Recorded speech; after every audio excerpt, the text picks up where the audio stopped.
Sid, meanwhile, Alvaro Morata has left Atleti. Is Julian Alvarez going to be his replacement?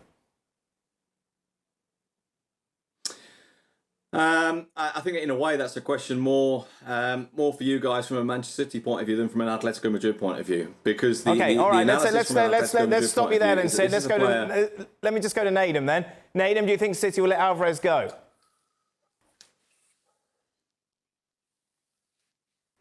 Awkwardly, I think they might, I think if he's going to be expressing a desire to leave the club because he wants to play more football, then I think that will follow in the same pattern as others. But that's on the assumption that that's what he wants to do. But when you look at the sort of success that he's had over the last few years, on the international stage and for the club stage, but then also the fact that he's not a guaranteed starter. I think start of last season he did start more games, but that's because De Bruyne wasn't there.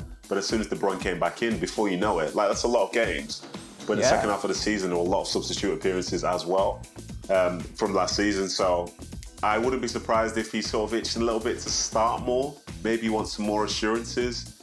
And if that starts to upset the sort of feel that he has for the football club, then I think he's no different to anybody else. And yeah, maybe he will go elsewhere, but I'd be more than happy if he just decided to stay and just be successful for at least a year more.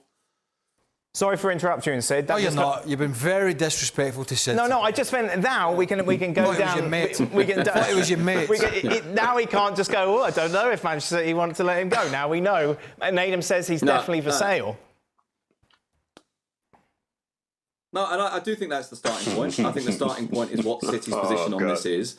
And as Nedum rightly points out, the starting point is also whether or not he really wants to. And I must admit, I have my doubts about whether you really want to take the step away from Manchester City, even if you're not starting, to go to a team that you think probably won't win the Spanish League, you're fairly confident won't win the Champions League. And so it must be tempting from his point of view to think, well, is this really the step in the right direction I want it to be? Now, to give you the Atletico Madrid view on this, Simeone really likes him.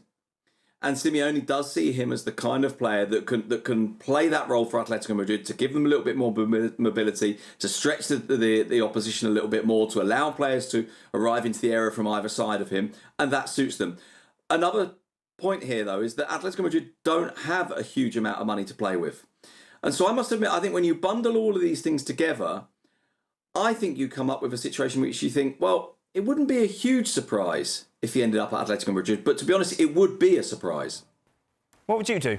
João Felix has gone. He's had to go back as well, hasn't he? So they got some juggling to do. What would I do if I was? If you're Julian Alvarez, stay at Manchester City, where you got more chance of winning a trophy, but not guaranteed a start, or go to Atletico Madrid, where of course silverware is sparse, but you do get to play every game. But he's seen that movie at Man City now, hasn't he? He's got some silverware. He played a fair chunky last season. He was very important actually. For Manchester City, played some great stuff for them. But I can totally get it if he wants to go, and I can see it from Atleti's point of view as well. He's a very versatile player. He's got a little bit of, he's not the most physically players, but he's clever. He can come short, he can turn, he can come from the wide position, he can play a little deeper. His set pieces are excellent. So I get it. What would I do? It's a difficult one. I think there's definitely a frustration when you're at City, because it has been such a difficult team to get into at times now. It was a little bit easier last year because of one or two injuries that Nedum mentioned.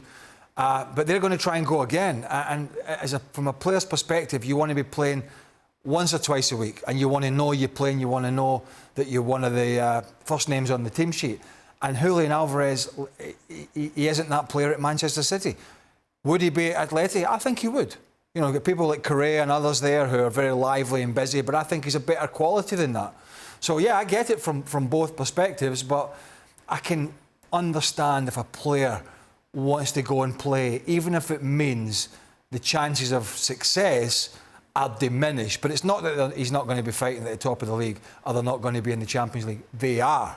It's just the chances of winning trophies are less than if you're at Man City, but your game time is increased. And at the end of the day, yes, we play for trophies, but we play to play. Yeah. And there's nothing worse when you're training every week and you're sitting on your backside on a Saturday and it's 20 minutes here and it's half an hour there. That's not why we play the game, and that's not why we train Monday through Friday. Nedum, do you agree? Yeah, I totally agree, to be honest. I think that's a side of things which a lot of people from the outside sort of take for granted at times. and say, oh, you should just stay because it's great, you should just stay because it's this. But say you could be on the bench one game, maybe 2 games, but the more that goes on, the more, not necessarily your head goes down, but the joy just isn't there anymore. And when you're so focused, well, you're basically just watching a game from the sideline on a week-to-week basis, hoping that, maybe you get on. If the game's going this way, perhaps I'll get on. That's not really the joy that you get from playing football. The joy really comes when you know you are a regular starter, because when you are a regular starter, you can start to sort of perform better. You can become better as a player. You can gain some experiences. You can play in some of those big games. And I don't know if Craig would agree with this as well, because there have been so many big games as well where you as a club, you've won them. But if you didn't play in the game, it doesn't feel the same. So you are the collective. You have won this. I think it's the likes of Phil Foden as well. He said, from seasons gone by, some of the trophies that he's won, this is one of the most decorated youngsters in English football. There are some trophies that feel bigger to him than others, and they're the ones which he took a bigger part in. Whereas for others, they don't quite feel the same. So I think from a playing standpoint, going to Atletico Madrid is not going into Sunday League amateur football. He'll be fine if that's the decision that he decides to make. But that feeling of playing week in, week out is the stuff that brings us true joy. Atleti kick off their season at Villarreal. You can see every single match, of course, throughout the whole La Liga campaign live on ESPN+.